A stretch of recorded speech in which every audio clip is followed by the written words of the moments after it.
एक समय की बात है जब पांडवों में ज्येष्ठ युधिष्ठिर महाराज ने परम भगवान श्री कृष्ण से पूछा, हे वासुदेव, कृपया आप मुझे फाल्गुन मास के कृष्ण पक्ष में आने वाली एकादशी के विषय में बताएं। उसका नाम क्या है और इस एकादशी व्रत का महात्म्य क्या है? कृपया विस्तार पूर्वक मुझे इस विषय में बताएं। युधिष्ठिर महाराज की इस जिज्ञासा को सुनते हुए मदन मोहन श्री कृष्ण ने कहा, हे राजन, अवश्य ही मैं आपको इस एकादशी के महात्म्य का वर्णन सुनाऊंगा। ध्यानपूर्वक सुनिएगा। फाल्गुन मास के कृष्ण पक्ष में आने वाली इस एकादशी को विजया एकादशी के नाम से जाना जाता है। जो भी व्यक्ति इस एकादशी व्रत का पालन करता है उसे इस भौतिक जगत में हर प्रकार की सफलता प्राप्त होती है और इस नश्वर देह का त्याग करने के बाद उसे आध्यात्मिक जगत की प्राप्ति भी होती है। अब मैं आपको इस एकादशी के विषय में एक कथा का वर्णन कह सुनाता हूं, जो कि महान ऋषि नारद मुनि ने ब्रह्मा जी से सुनी थी। तो इस प्रकार भगवान श्री कृष्ण ने युधिष्ठिर महाराज को विजया एकादशी की कथा सुनाने का प्रारंभ किया।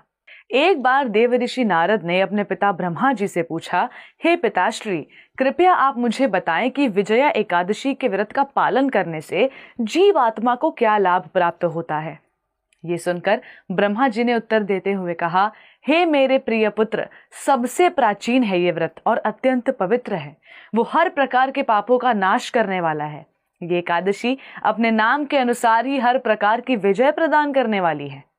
एक बार भगवान श्री रामचंद्र अपने भाई लक्ष्मण और श्री सीता माता के साथ वनवास के समय में पंचवटी में वास कर रहे थे। अब एक दिन क्या हुआ कि दुष्ट रावण ने माता सीता का अपहरण कर लिया और इस बात से अपनी मानव लीला निभाते हुए भगवान श्री राम सामान्य मनुष्य की तरह ही अत्यंत व्याकुल हो उठे।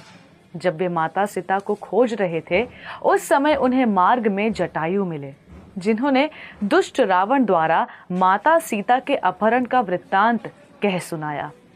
इसके पश्चात जटायु वैकुंठ लोक को चले गए। कुछ समय के बाद भगवान श्री रामचंद्र और वानरों के राजा सुग्रीव के बीच मित्रता स्थापित हो गई। अब सुग्रीव के साथ मिलकर भगवान श्री राम ने वानरों को और भालुओं को मिलाकर के एक बड़ी सेना तैयार की। श्री राम ने हनुमान को माता सीता की खोज करने के लिए लंका भेजा, जहां हनुमान ने माता सीता को भगवान श्री राम की अंगूठी दिखाई और उनका संदेश भी दिया। वापस आकर हनुमान जी ने अशोक वाटिका में दुखमय स्थिति में रह रही सीता माता की स्थिति का समाचार श्री राम को कह सुनाया। इसके बाद भगवान श्री रामचंद्र बिना विलंब किए शीघ्र ही दक्षिण के समुद्र की ओर निकल पड़े। समुद्र तट पर पहुंचते ही उन्हें इस बात का अनुभव हुआ कि समुद्र अत्यंत गहरा है और इतनी बड़ी सेना को समुद्र पार करवाना ये सबसे बड़ी चुनौती है। उस समय लक्ष्मण जी ने श्री रामचंद्र जी से कहा, हे प्रभु, आप तो सर्वज्ञ हैं। यहाँ से लगभग 4 मील की दूर पर दालभक्य ऋषि का आश्रम है। हमें उनके पास जाना चाहिए। वे अवश्य ही हमें इस समस्या का कोई ना कोई समाधान बता देंगे। लक्ष्मण की बात सुनकर श्री राम और लक्ष्मण दालभक्य ऋषि के आश्रम में पहुंचे और वहां जाकर उन्होंने ऋषि को दंडवत प्रणाम किया और प्रार्थना की। भगवान श्री रामचंद्र और उनके सनातन साथी श्री लक्ष्मण को देखकर महान ऋषि दालभक्य समझ गए कि ये कोई साधारण मनुष्य नहीं है, अपितु परम भगवान पूर्ण पुरुषोत्तम स्वयं है।